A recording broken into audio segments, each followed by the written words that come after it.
Najvažniji zadatak svake opštine jeste da brine o svojim građanima. Iako ljudi kažu da je to u principu stanje socijalne potrebe, mi kažemo da pružimo pomoć svima kojima je pomoć potrebna.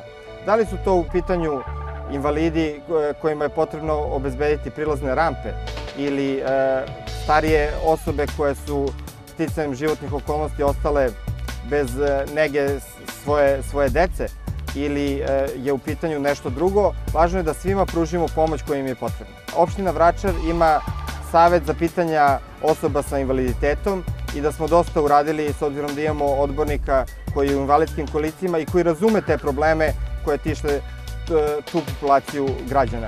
Ono što je važno takođe da naglasim jeste da smo ove godine prvi put obezbedili pilot projekat za gerontodomaćice. Zaposlili smo 7 žena, znači neki su ljudi dobili posao jer je to važna stvar, a stariji sugrađani su dobili negu koja im je neophodna i dobili su društvo 2 sata dnevno da porazgovaraju, da se pitaju da li im je potrebna pomoć u nabavljanju nekih namirnica, nešto po kući da se napravi neki ručak mali.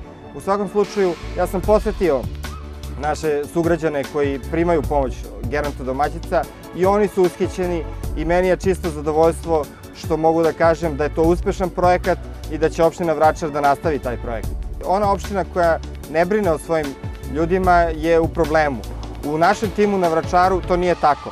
U našem timu se brine o svim problemima ljudi, pa čak i o nezaposlenima. Možda o nezaposlenima opština ne bi imala neku nadležnost, ali mi smo tu i spremni da pomognemo.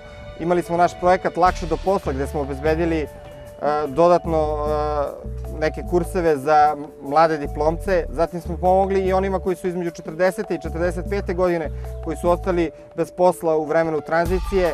U svakom slučaju, u budućem periodu želimo da još angažovanije idemo sa tom našom akcijom Lakše do posla i da obezbedimo i posao, jer to je isto ono što je potrebno ljudima koji su bez posla. Problem je bio što opština Vračar, iako najstarija opština, nema gerontološki centar. Zamislite, 50 godina niko nije formirao gerontološki centar na Vračaru.